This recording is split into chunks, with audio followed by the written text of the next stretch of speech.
طرد الإمارات من مجلس التعاون الخليجي وجامعة الدول العربية وحصارها داخليا وخارجيا. رسائل تاريخية من الأمير محمد بن سلمان إلى الشيخ محمد بن زايد: عليكم الاختيار بين إسرائيل أو العرب. كشفت مصادر خليجية مطلعة عن مضمون رسالة شديدة اللهجة بعث بها ولي العهد السعودي الأمير محمد بن سلمان إلى رئيس دولة الإمارات محمد بن زايد، نقلت عبر قنوات غير مباشرة شارك فيها عدد من القادة الخليجيين، بينهم أمير دولة قطر الشيخ تميم بن حمد، في محاولة أخيرة لاحتواء تصعيد غير مسبوق داخل البيت الخليجي. وبحسب ما ورد في التقرير، جاءت الرسالة في أعقاب نقاشات مغلقة داخل الديوان الملكي السعودي شارك فيها محمد بن سلمان وعدد من مستشاريه السياسيين والأمنيين، حيث جرى تقييم ما وصفوه بانحراف استراتيجي إماراتي يمس الأمن القومي السعودي وحدوده الجنوبية، ويضع أبو ظبي في معسكر معاد لمصالح الرياض. مصادر حضرت الاجتماع نقلت أن ولي العهد السعودي كان حاسما في لهجته، وقال أمام مستشاريه إن الرسالة يجب أن تكون واضحة وغير قابلة للتأويل. نحن راعينا الأخوة والروابط والدم وتجاوزنا كثيرا، لكن الإصرار على ضرب أمننا والبقاء في معسكر العدو والعبث بحدودنا الجنوبية يعني أنكم اخترتم أن تكونوا أعداء. وأضاف بن سلمان وفق التسريب أن استمرار هذا المسار سيقود إلى رد سعودي مؤلم ومدروس لا يقتصر على البيانات السياسية، بل يمتد إلى المصالح الاستراتيجية الإماراتية في الداخل والخارج. وخلال النقاش طرح أحد المستشارين ملف الاقتصاد والنقل البحري، ليؤكد بن سلمان أن السعودية تملك أوراق ضغط حقيقية، قائلا: إذا لم تنسحب الإمارات من هذا المسار فإن جبل علي سيكون في مرمى إجراءاتنا. نحن نعرف كيف نعيد توجيه خطوط التجارة وكيف نخلق بدائل إقليمية تضرب مكانته كمركز عالمي.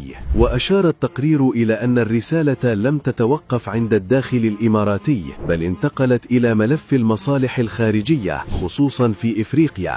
تتبع المصالح الإماراتية في إفريقيا. بحسب المصادر، شدد محمد بن سلمان على أن المملكة قادرة على تتبع واستهداف شبكة المصالح الإماراتية الممتدة في القارة الإفريقية، وقال لمستشاريه أن هذه النقطة يجب أن تذكر صراحة في الرسالة: مصالحهم في إفريقيا ليست بعيدة عن أيدينا، من موانئ القرن الإفريقي إلى استثمارات السودان وليبيا، ومن شبكات الذهب والمعدن في الساحل الإفريقي إلى نفوذهم الاقتصادي في شرق وغرب القارة. وعدد التقرير أمثلة جرى تداولها داخل الاجتماع، منها موانئ تديرها الإمارات في أرض الصومال وبوصاص على خليج عدن، وتستطيع السعودية رفقة مصر ضرب الوجود اللوجستي والأمني للإمارات في إريتريا، وكذلك تهديد الاستثمارات الزراعية والاقتصادية في السودان، مع إنهاء النفوذ في ليبيا المرتبط بالطاقة والموانئ، وحرمانها من شبكات التعدين والذهب في السودان ومالي وإفريقيا الوسطى، وتعطيل استثمارات في كينيا، إثيوبيا، تنزانيا ونيجيريا والسنغال. وأكد بن سلمان وفق ما نقل عنه أن كل هذه الملفات يمكن فتحها دفعة واحدة إذا فرض علينا الصدام.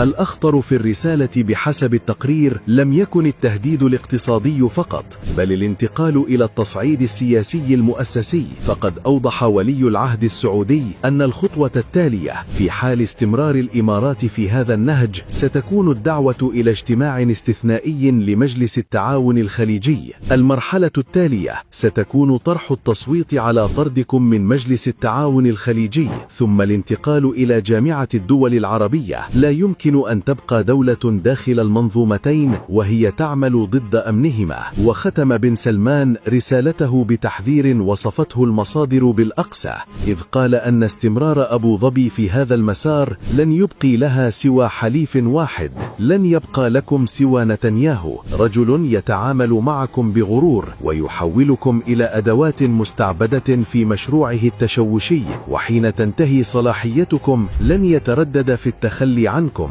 واختتمت الرسالة بنداء أخير حمل طابع الإنذار لا الوساطة، أفيقوا قبل فوات الأوان. وبحسب التقرير لا تزال العواصم الخليجية تترقب الرد الإماراتي وسط قلق متزايد من أن تتحول هذه الرسالة من تحذير سياسي إلى نقطة كسر تاريخي داخل النظام الإقليمي الخليجي.